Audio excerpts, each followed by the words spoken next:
We are good to go. I'm just looking for Debbie and I'll add her in. And there was someone from FEMA going to present too, right? Vinny? Yeah, yes. Frank, you know about that? Yep. Okay. So I just promoted Debbie to panelist and we should be good to go. And then I'm going to start adding the people from FEMA right now. Okay. Okay, There's Debbie. I'm here. Didn't think I was getting on. You had to be promoted. Maybe demoted.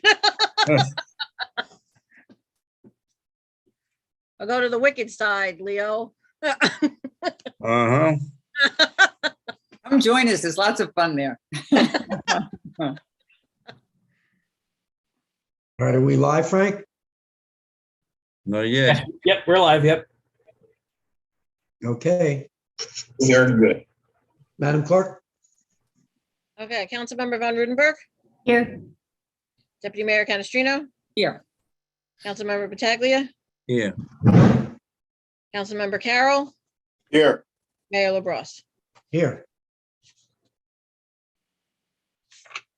This meeting is being held in accordance with the Open Public Meeting Act, NJSA 10:4-6 et sec.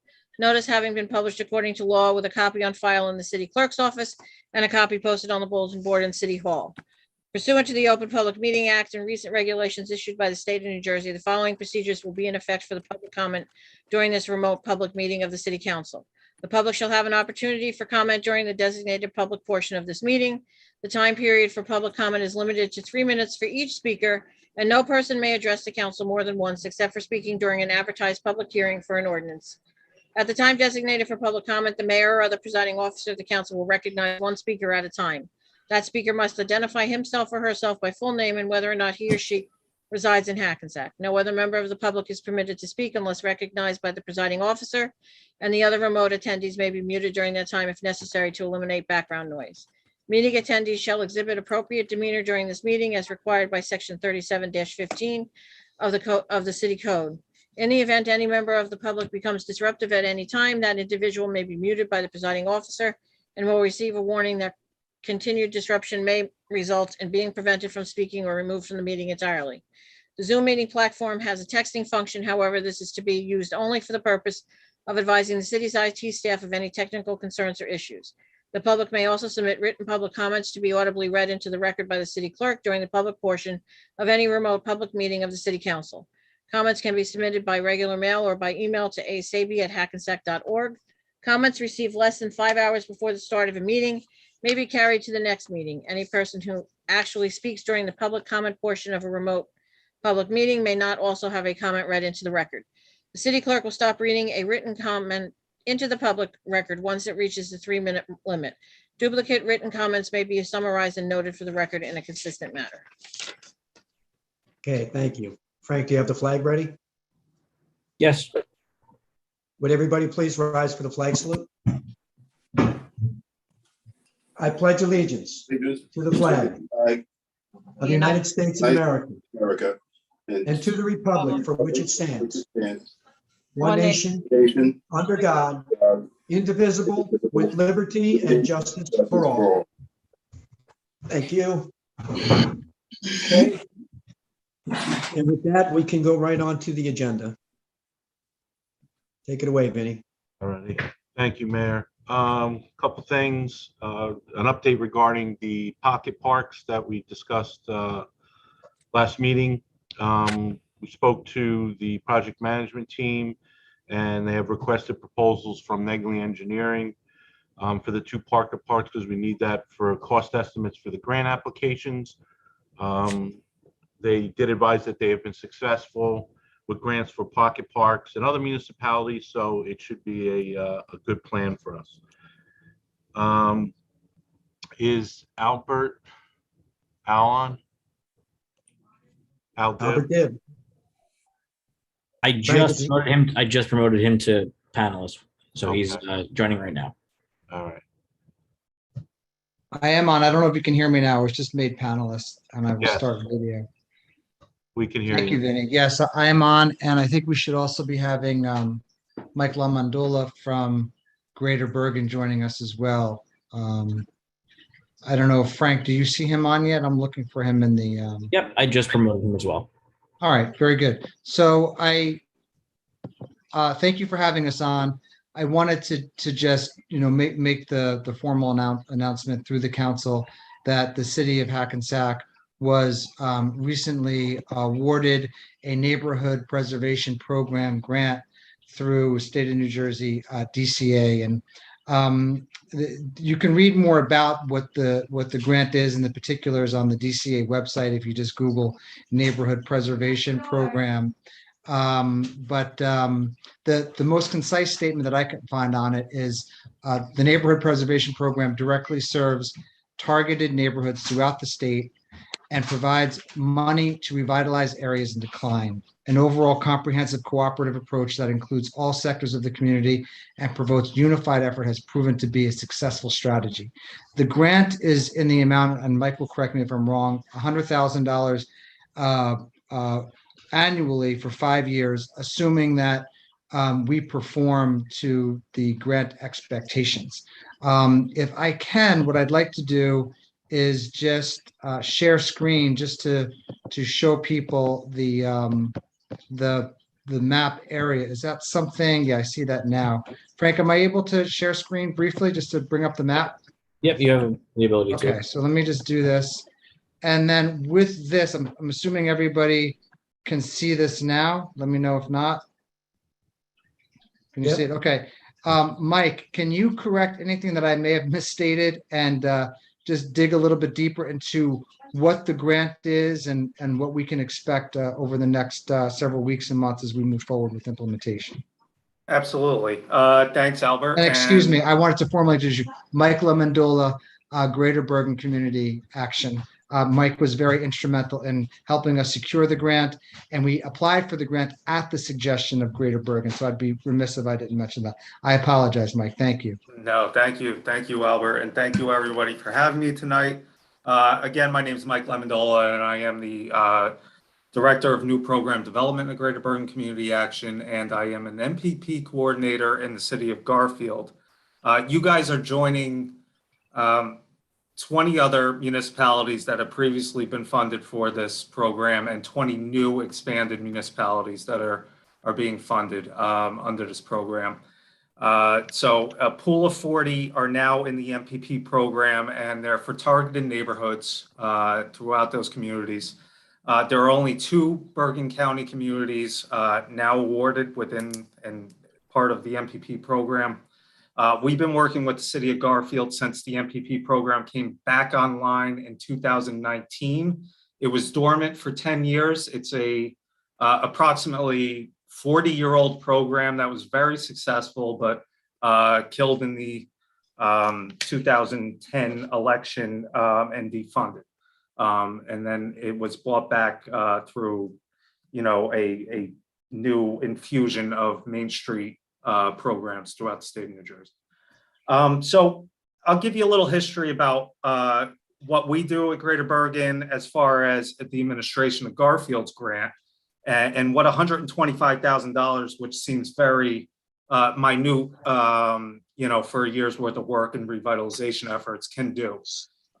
So, in the first year that we were administrating Garfield's grant, obviously we faced the challenges of COVID, but we were able to bring in a world-renowned muralist from Colorado. Her name's Kelsey Montague. She's done a lot of work all over the world, but has a great social media and cult following that we got her to do a 110-foot mural on the side of the Garfield train station, which really brought a lot of traffic and chatter to the awareness of what we call the River to Rail neighborhood district in Garfield.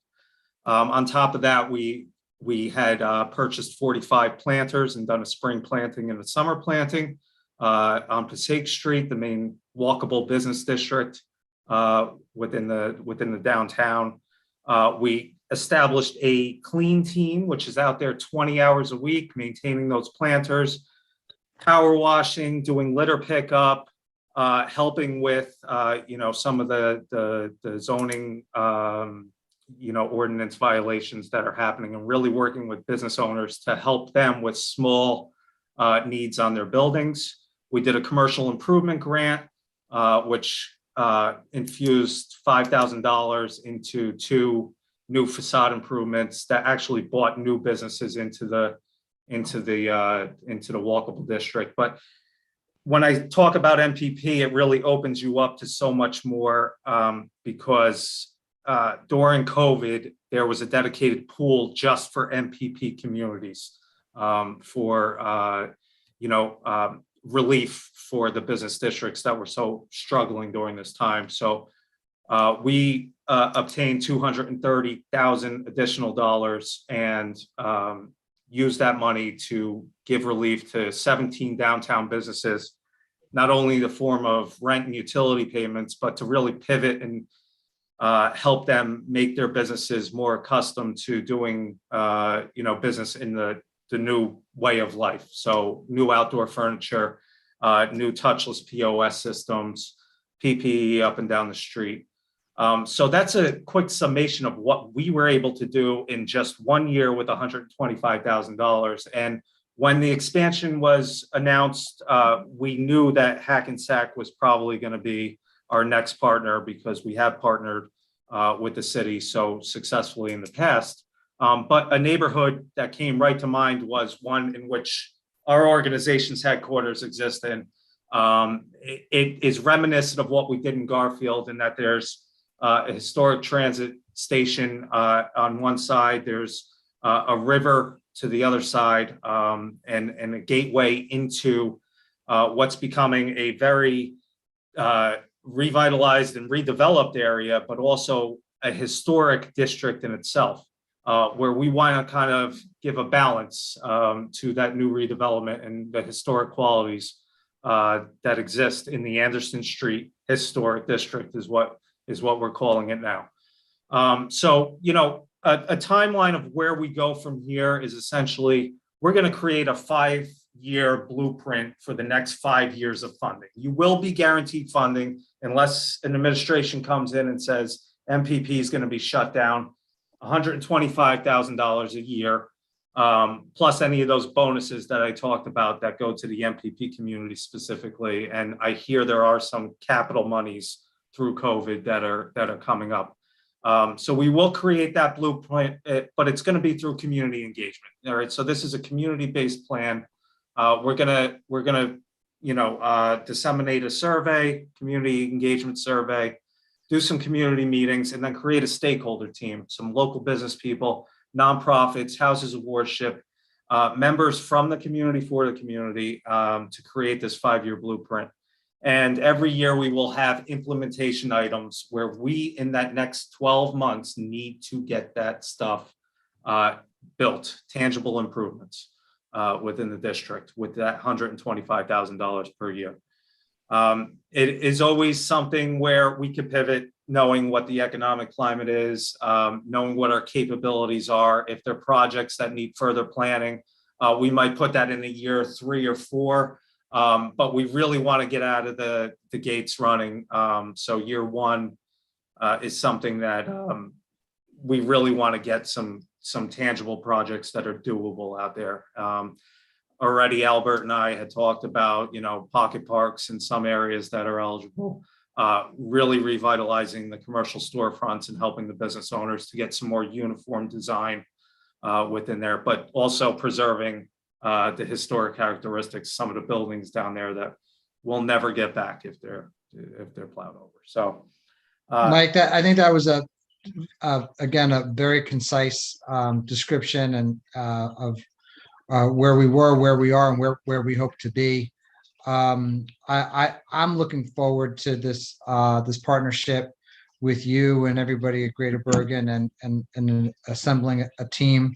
In the interest of time, I wanted to see if anybody from the administration had any direct questions, unless there's any other points that you wanted to make. Are you getting any input from people like Gary related to these pocket parks?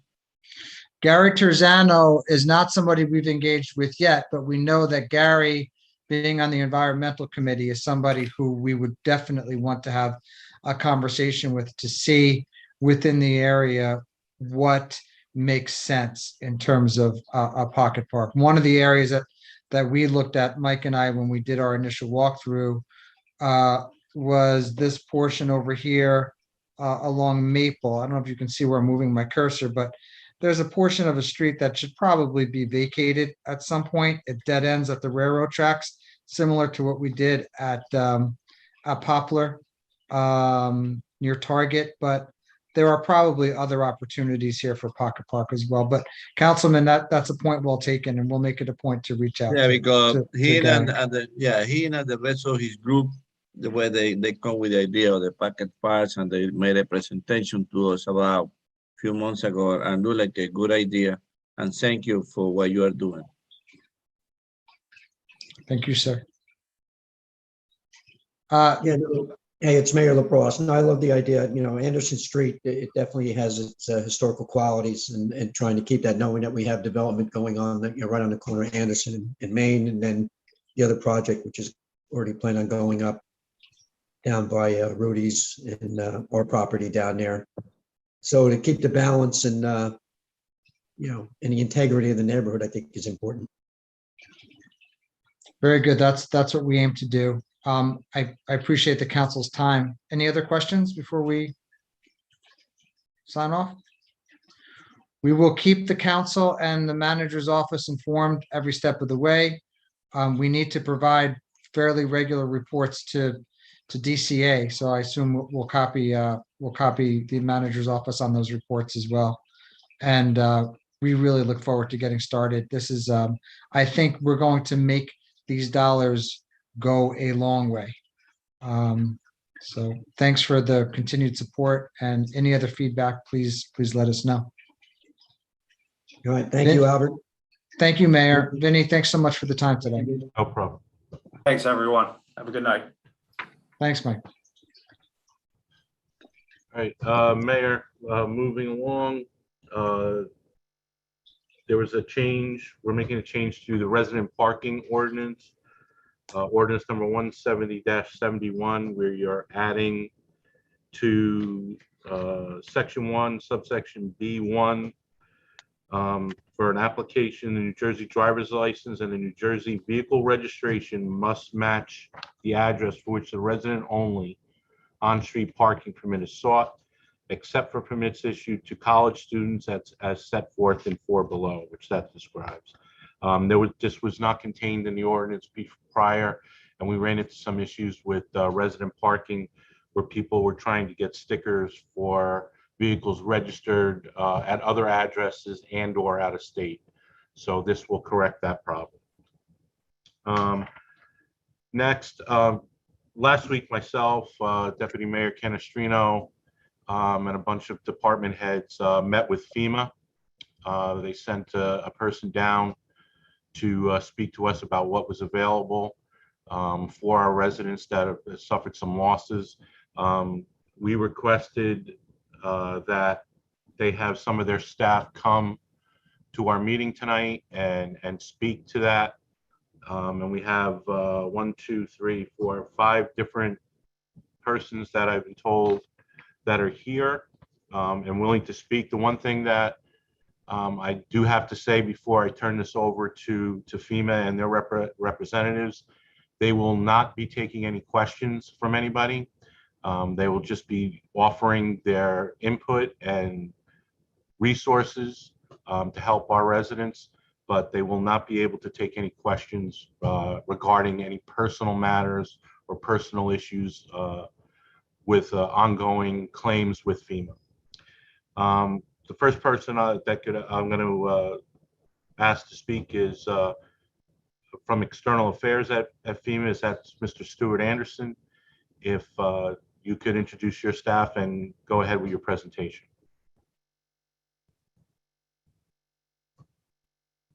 Thank you, sir. Can you all hear me? Yes. Yes. Okay. Thank you for the invite to your meeting tonight. and I'm the meat and potato of this.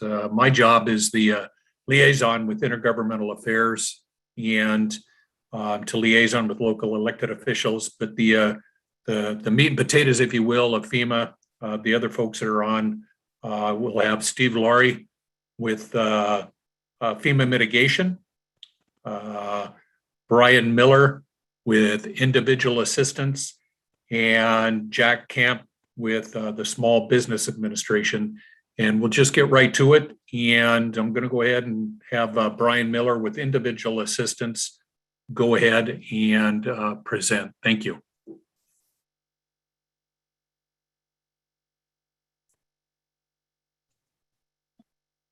Mr. Miller, are you there? Frank, is he in? I didn't see him in the attendees list. I'll double check. He is there, Frank. under- Frank, I think it's B Looks Miller like B 9. Miller 9. Oh, yep, missed it. Sorry about that.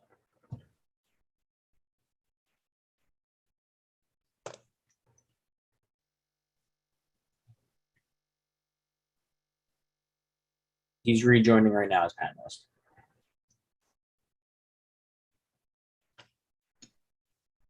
Mr. Miller, can you hear me? Can you hear me? Everything better now? Yes, sir, you're in. Okay, Sorry. outstanding. All right, and I apologize for the technical difficulties. That was on us. We had to let you in as a panelist. Well, thank you. All right, let me just give you a big overview of the individual assistance program. Of course, the key aspect is to register. You know, that you can let all the constituents and everybody know that that is the key aspect, is to register. Don't wait on insurance. It doesn't matter if you're a renter, doesn't matter if you're an owner, just register with FEMA. You can do that 3 ways.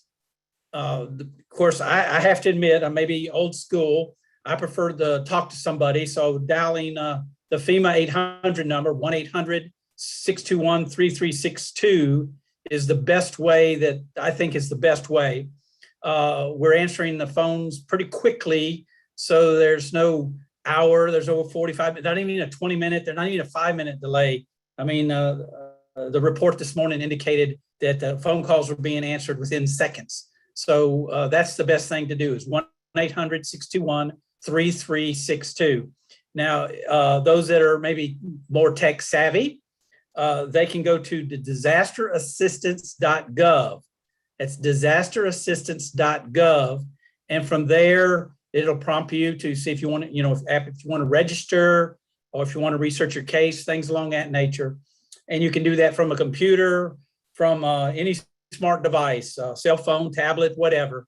And then we also have a FEMA app, which you can, you know, if you have downloaded the FEMA app, you can just, you know, select it, and then it'll give you a little scroll and a couple of choices on it also. So that's the key aspect that I'd like for you to be sure to, you know, push out, is to register, whether you have a transportation issue or whether you have housing issues, be it home repair or rental assistance. If you, like I said, if you're a homeowner or if you're a renter, we can assist. We may be able to assist, because it's not an entitlement program. It's an eligibility program. So you have to meet the eligibility requirements for each the type of assistance that we provide.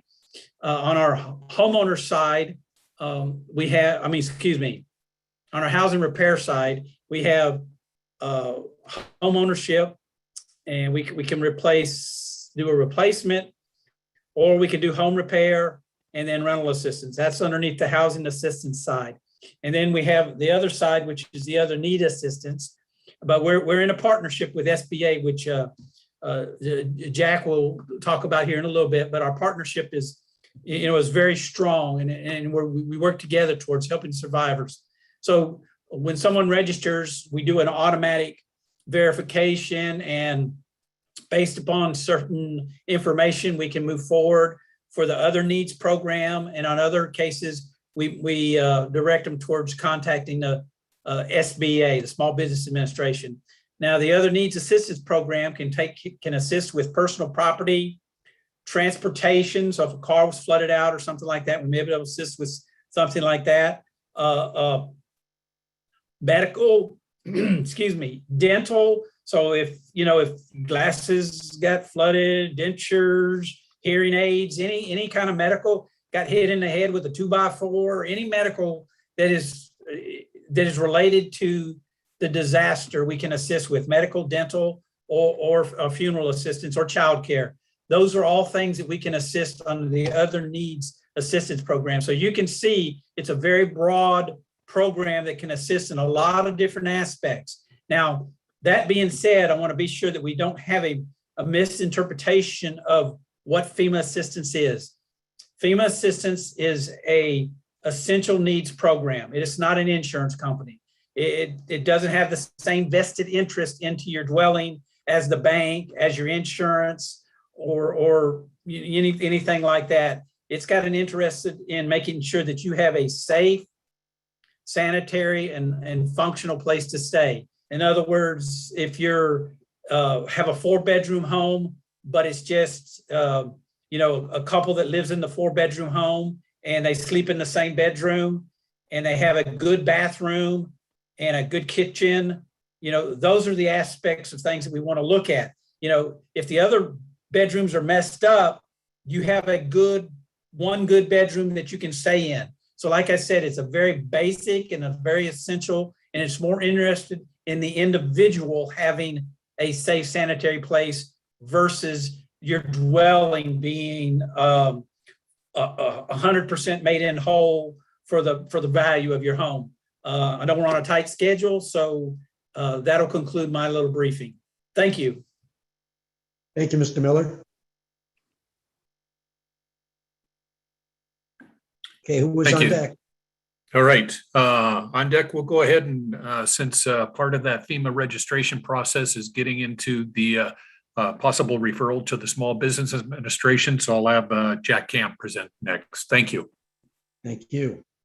Thank you. My name's Jack Camp. I'm here in New Jersey from Atlanta and representing the Small Business Administration's disaster loan program. And a lot of people don't realize that in a disaster, Small Business Administration helps homeowners and renters as well as businesses of all sizes that have been affected by a disaster. And in fact, as was mentioned earlier, FEMA's sequence of delivery of their loan program, most homeowners and renters who register with FEMA are going to be referred to the Small Business Administration for a possible low interest loan, and the loans are a very good deal.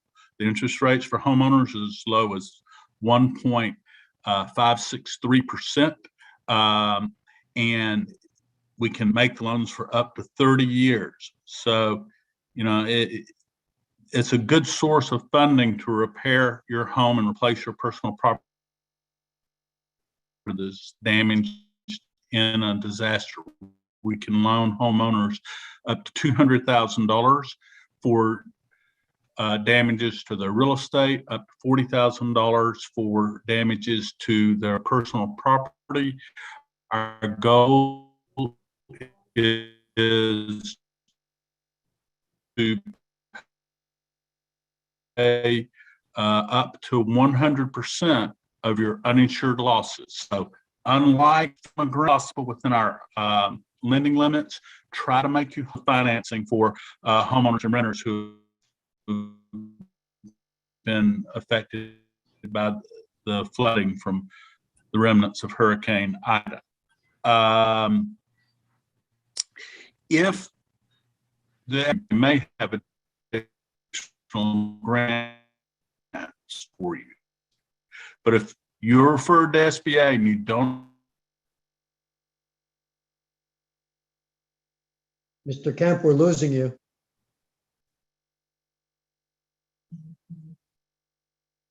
Mr. Camp, are you there? Do you hear me back again? Yes, I do. Okay, I'm sorry. I got a note that I was having an unstable internet connection and I think I lost you. But anyway, if you don't apply for SBA, then we can't make a decision on your eligibility and refer you back to FEMA. So you're really cutting your short, and it doesn't cost you anything to apply to us for a loan, and you're not obligated to accept one if one is offered. So you really want to go ahead and do that if you're a homeowner or renter that's been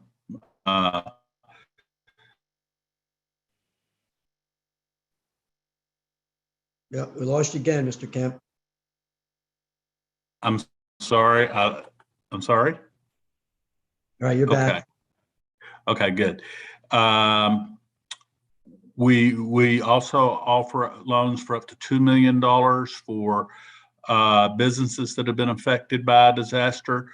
Our interest rates there are as low as 2.855% for a business. Once again, it's for up to 100% of your uninsured losses.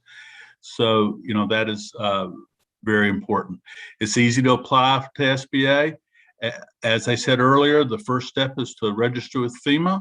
Once you register with FEMA, you can go to disasterloanassistance.sba.gov, or if it's easier, you can go to sba.gov, but you want to make sure that you apply for the regular disaster loan and not for the COVID assistance. You can also contact us at 1-800-659-2955. And thank you very much. I'll conclude my presentation with that. Could you repeat that phone number, Mr. Kemp? Oh, sure. 1-800-659-2955. Again, it's 1-800-659-2955. Thank you, sir. Thank you. Okay, next up, after we've served or we're trying to recover from the disaster, it's what things can individuals and survivors do to help if this happens again to mitigate some of that. And so we're going to have Steve Yori from FEMA Mitigation go ahead and present now. Thank you. Hi, good evening, everyone. We appreciate you inviting us into your communities.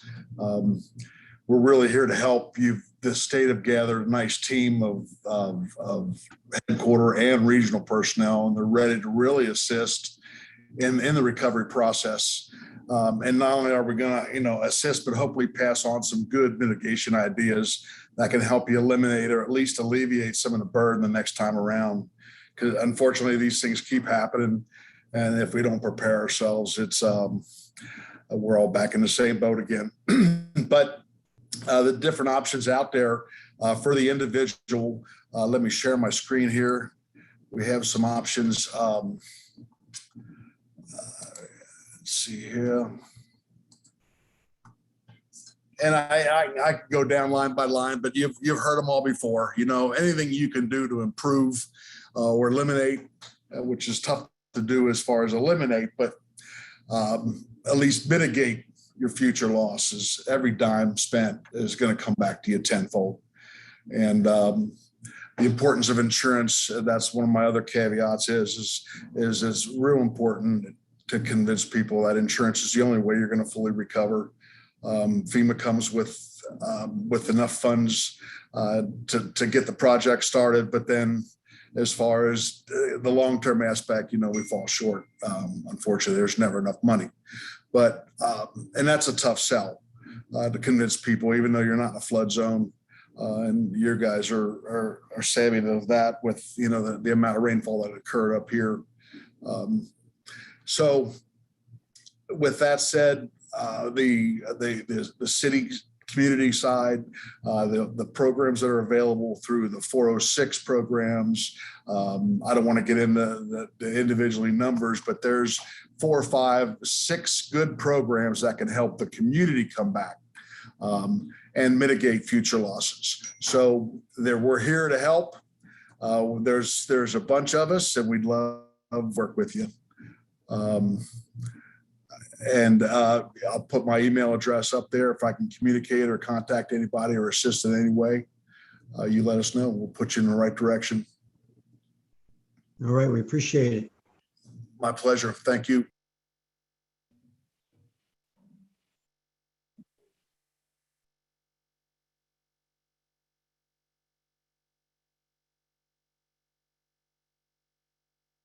Okay, anybody else from FEMA? I don't believe so at this time. A couple of things I will tell you. The IGA person, my counterpart that is assigned your area, Josephina Guerrero, she is at another meeting tonight, so I'm covering. However, I'll make sure she gets sent out, unless you already have it, the individual assistance as well as the public assistance performance guides to you, so you can share that amongst yourselves. And it's kind of the everything IA and everything PA, or public assistance and individual assistance for you, so that you can have those moving forward in this disaster, whether it be recovery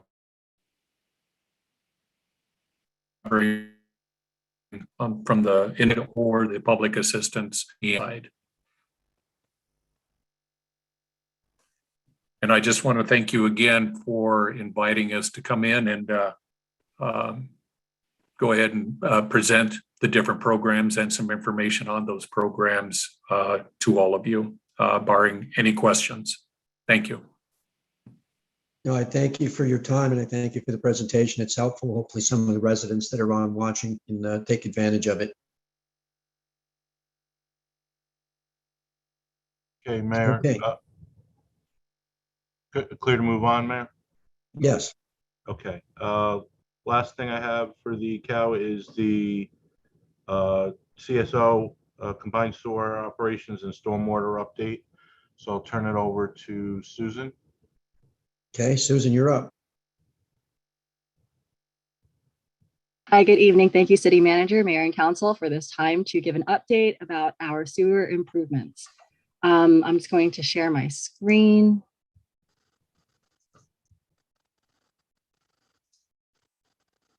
Okay, do you all see this presentation? Let's move this over. Yes. Okay, great. So the first slide will be provided by Ryan Westra. It's the construction status, and I'll provide the final slide, which is the engineering status. Ryan? Yes, thank you, Susan. Good evening, everybody. Can you hear me? Yes, Ryan. Okay, sounds good. I'd like to present the progress recap for the Clay Street Sewer Separation Project.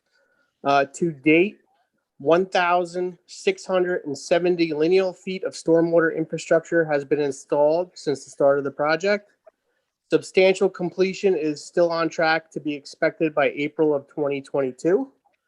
The active construction, which has been happening happened over the last couple of weeks and will happen in the next few weeks, is PSE&G performed some relocations of overhead electric, and Suez Water has relocated water mains on Camden Street in the area between State and Main to accommodate the box culvert that is going to continue to run through this area. PSE&G Gas and Suez Water performed relocations on Union Street as well due to conflicts of the infrastructure.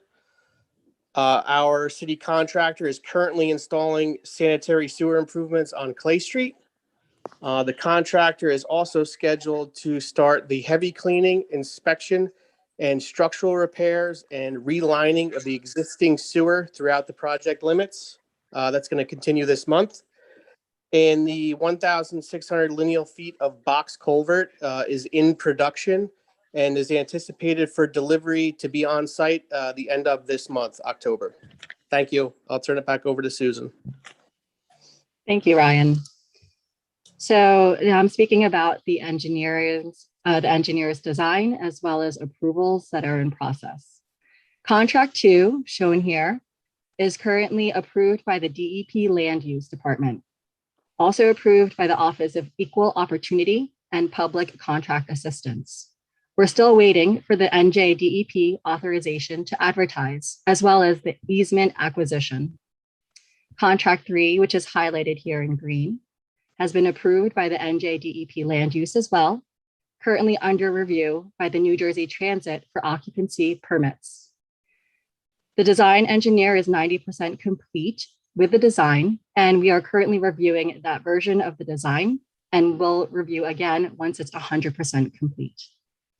Contract 4, highlighted here in the pink, is partially approved by the NJDEP Land Use.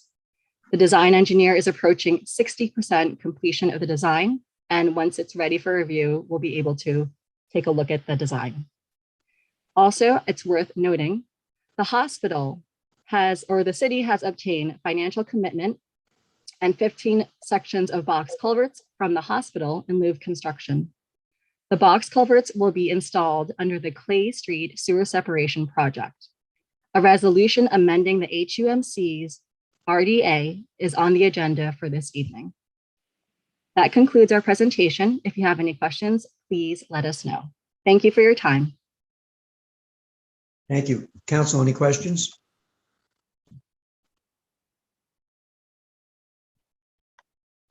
I have one question. The box culverts that are being, I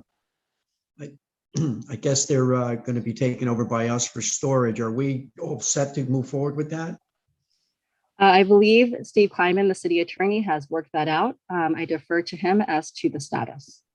All right. I just want to make sure that we I'm have- happy to comment on that as well, if you like.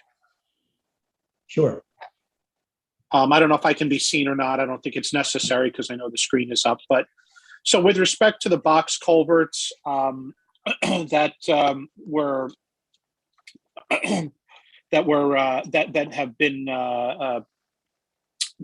obtaining because they're not being used for another project. Yes, we have arranged for those to be turned over to the city.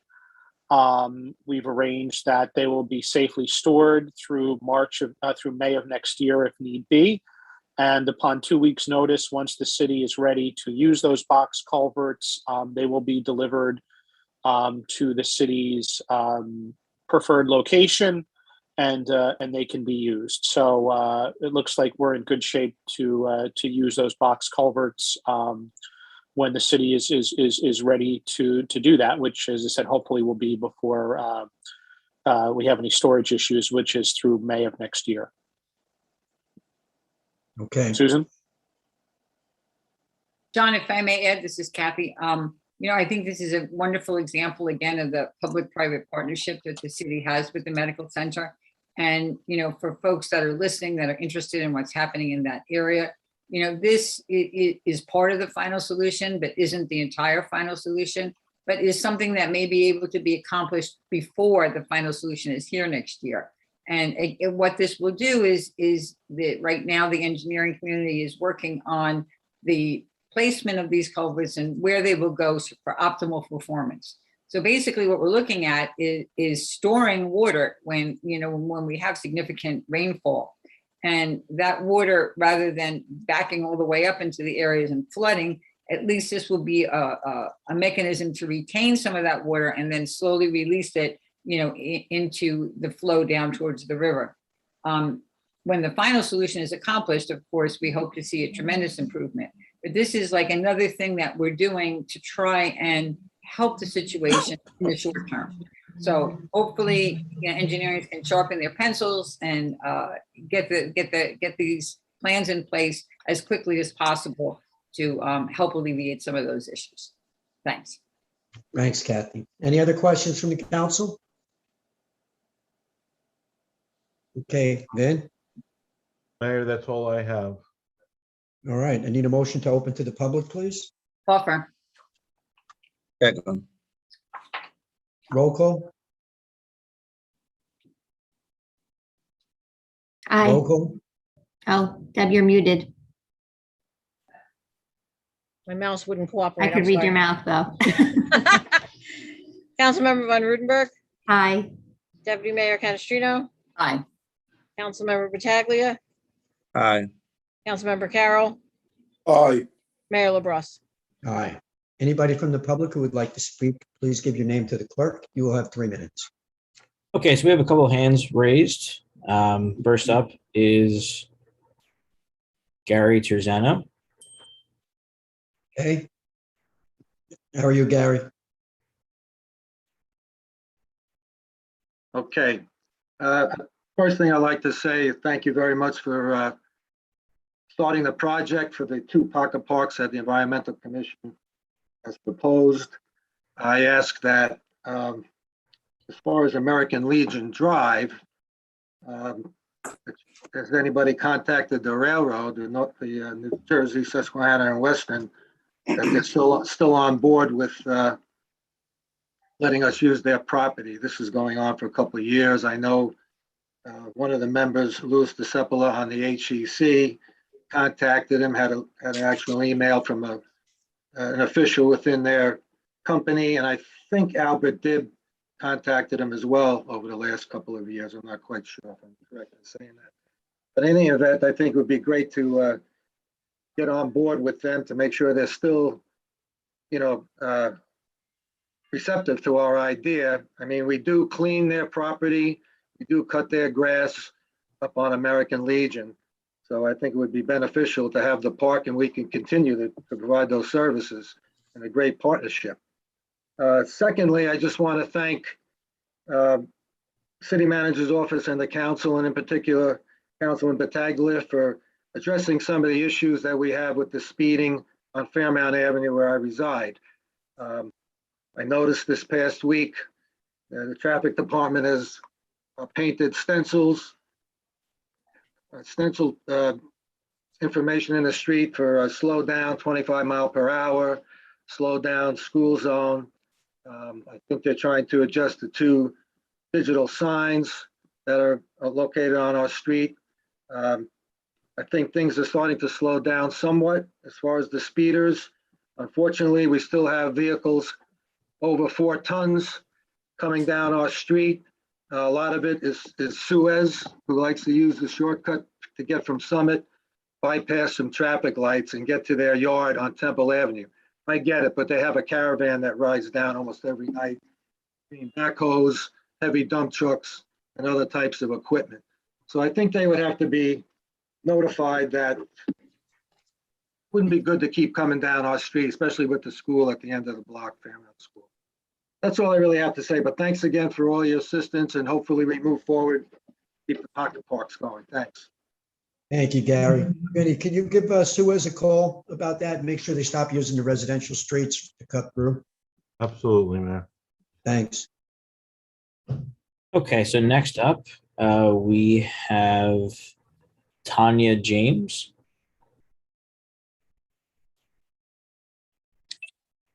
Hi, good James, can you hear evening. me? Hi, yes. Good evening. My name is Tanya James. I'm a resident of DeWolf Place.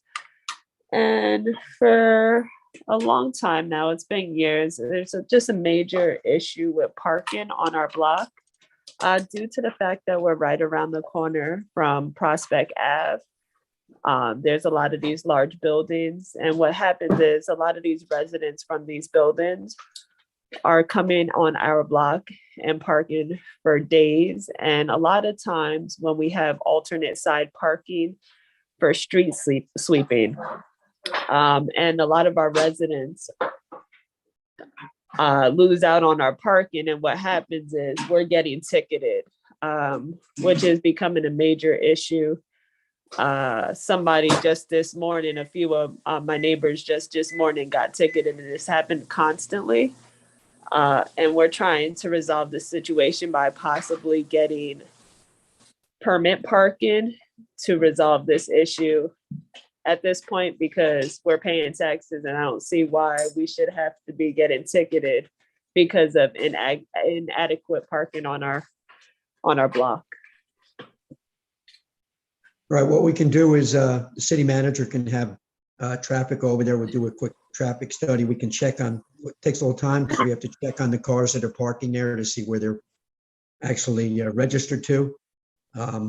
My guess is you are probably correct. There's some Prospect Avenue parking. Could also be people in bus stops as well, some commuters. But that's the first thing we usually do when we do this before we move forward with the residential parking stickers. So no, I think residential parking stickers, this might call for that there. So I thank you for bringing that to our attention, and the city manager will be directed to have traffic go up there and conduct a study to see who's parking there and where they're from. Okay. That's how we started. What's that? It's on DeWalt Place, Mayor? Yeah, DeWalt, just in from Passaic Street, just in from, it's DeWolf, right? Yes, it's still Wolf. It's right off the Wolf. Passaic Street. Right off of Passaic Street. Okay, thank you. All right, because you do Thank have you. Prospect right there, and you also have some bus stops locally right there as well. Thank you, ma'am. Anything else, Ms. James? No, that would be it. Thank you.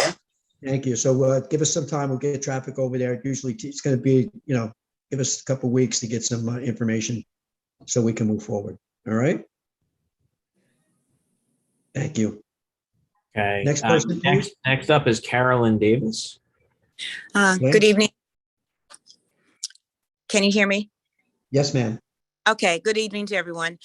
First of all, I'm very happy to hear the report, the FEMA report that was given. I was wondering if, number one, that's going to be made public somehow to community members who have lost things during this last storm, because a lot of people don't know who to call, how to get in contact, what they're entitled to. So everything that was mentioned in that report, how could it be made available to the general public? Secondly, I have seen the work that's going on. I know it's not going to solve the flooding right now, but it's still a major concern. I have seen some work going on.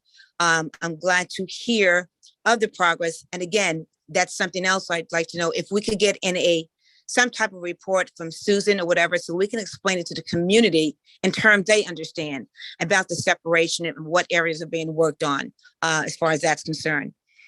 Thirdly, I have a request on the Rite Aid, which used to be Rite Aid parking lot here on Anderson Street in Hackensack. It's now Walgreens. I've mentioned it before to the traffic department. They said that that property is Rite Aid's property. It's not the city's property. I don't know. My concern is when you pulling out from in front of Walgreens to make a right to go past the Dunkin' Donuts, there's traffic that can come either from Passaic Street or from Anderson Street. There's no stop sign from either direction. And on many times it's almost happened to me, people pulling out onto that area there and people coming in from Passaic Street or Railroad almost have collisions because there's no stop sign either way. When I asked about that once to the traffic department, I was told that Hackensack has no jurisdiction over that because it's not our parking lot. It would be up to Rite Aid, Walgreens. So I'd like some answers to that or that checked into, because there's going to be a head-on collision there someday if a stop sign isn't put somewhere. And I think it really should be coming out from in front of Walgreens because that's the shortest distance. And that's all I have to say tonight. Thank you very much. Thank you. Ms. Davis, we could certainly recommend to Walgreens that they put stop signs. You're talking about on Passaic and on Anderson, correct? Right. Well, in that parking lot, if you're coming out of Walgreens, the supermarket, and you make a right and you're pulling onto that open space, that's where the cars park between Anderson and Railroad, where the Dunkin' Donuts is. There's no stop signs anywhere there. You're talking about in the middle then, like. Yes, yes. If you're going to go left, you go to Anderson. If you're going to go right, you go towards Passaic. Yes, right. Okay. There's no stop sign there coming out and cars will pull out and others are, coming. You really should stop. If you're pulling out, you think people would stop, but they don't. And I've seen almost near collisions there many times. We can contact the property owners and ask them to possibly put a sign there because it's noted that there's been some close calls. Okay, thank you. That's it for tonight. Next hand up, please. Okay, next up, we have Zakiah Jacobson. I believe I pronounced that correctly. Yes, you did. Thank you very much. I am Zakiah Jacobson. I am a resident of D Wolf Place. Can you guys hear me? Yes, ma'am. Okay. I am a resident of D Wolf Place, actually neighbors to Tanya James, who spoke earlier. And I've lived on the block for nearly 12 years this October. It has gotten increasingly worse with the parking. And I am in all favors of getting some kind of permit parking or time parking or something, because I am a person without a driveway. So it makes it even more extremely hard for me with 2 cars, no driveway, alternate side of the street parking, and really no alternatives. Earlier when I moved there, it wasn't this bad, and it has gotten increasingly worse. And I've watched people's patterns and see Sometimes the same families come and leave their car and go walk around the corner. Yes, the commuters, like you said, I've seen them, go for the weekend and come back, which is not really my problem. It's Monday night and Thursday night. So it really makes it very difficult. I actually got a parking ticket this morning at 8:11, overslept because I have 2 sick children and a husband, and I had nowhere to park. And I wasn't going to carry my baby around the corner in the dark after going to pick up medication because I have nowhere to park, when typically a few years ago, I could have parked right across the street from my house or down the block at least. Now I have nowhere to park and I have to walk blocks, and I have small children. And it's really not fair that I pay the same taxes and now I have to pay additional $50 to the city because I had nowhere to park. So if y'all can help rectify that, me and Tanya, that would be really great, because she also has family members, and I do too, who need wheelchair accessibility and need parking close. And not to have that for our homes is really unfair. That's all I have to say. Okay, Ms. Jacobson, like I said, we're going to do that. We're going to send traffic over there, do a study, check out. What they do is they write down plate numbers. They can find out, they can find out who's parking there and where they're from. That's our first goal, is to find out what the root cause is, whether it's local residents from up on Prospect or other areas, or whether it's commuters from out of town. That's our first goal, is to see, because that has a lot to do with the decision making. But either way, we're going to try to get you some relief. Thank you. Okay, thank you. And decision making, you mean as far as whether we as residents can get a permit for our street or not? Correct. Okay, thank you. Absolutely. Next hand raised, please. There seem to be no more hands raised. I'm gonna give it a second, because usually when I say that, then like 3 hands pop up, but I think it's, nope, yep. There's one more time. Kathleen Smith. Okay.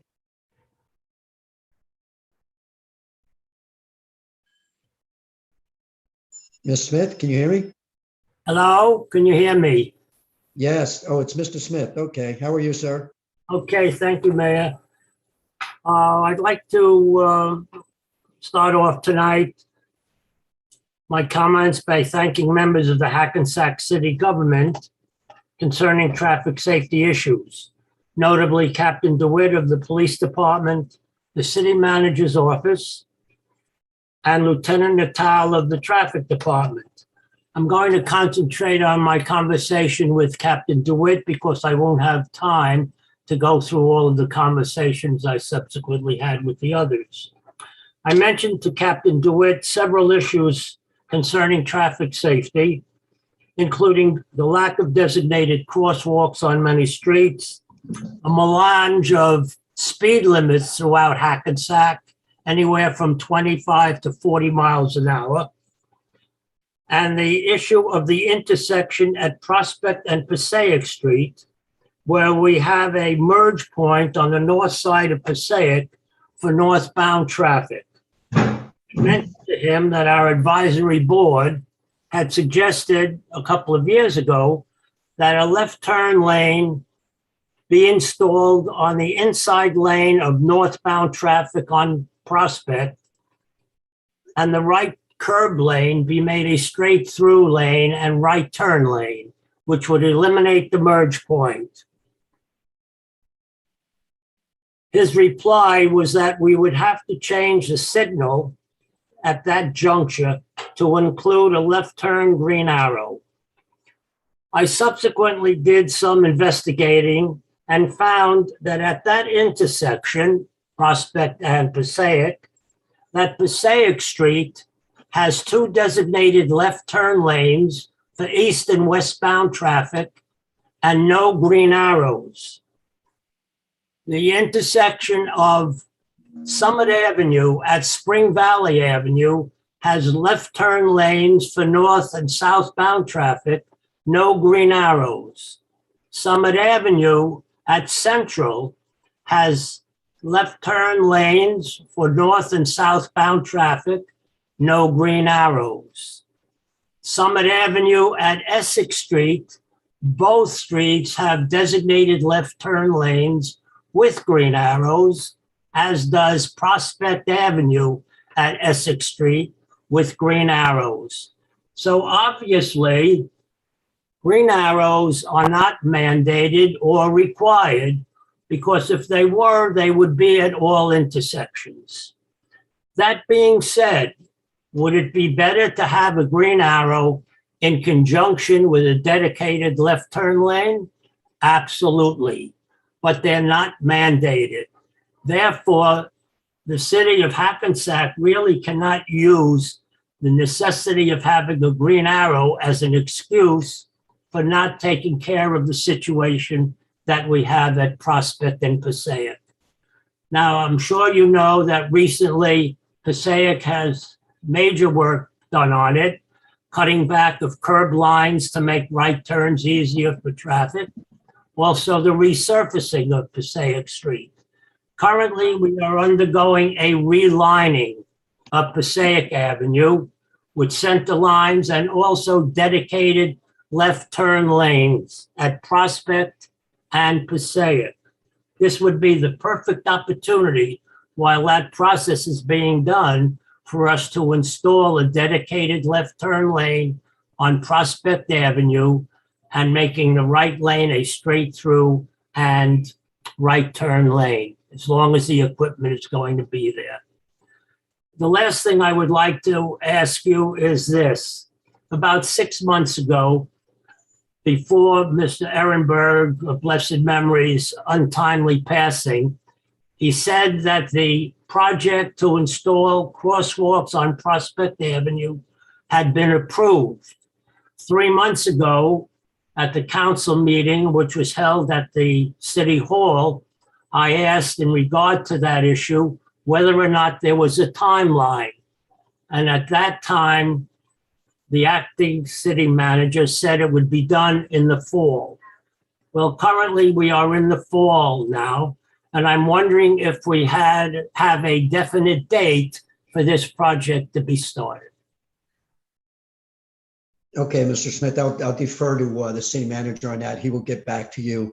I'll have the office call you with when that project is going to start.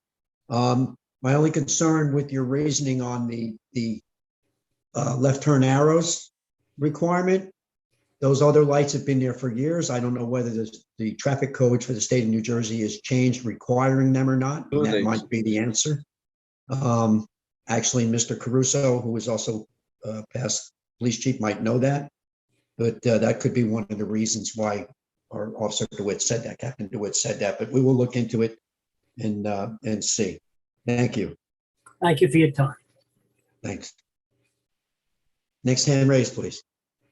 There doesn't appear to be any other hands raised. Okay, with that, motion to close to the public. Offer. Second. All in favor? Aye. Aye. Nobody Aye. opposed. Okay, we'll see everybody back here at 8 o'clock. All right. Yes, sir. Problem. See you then. See you.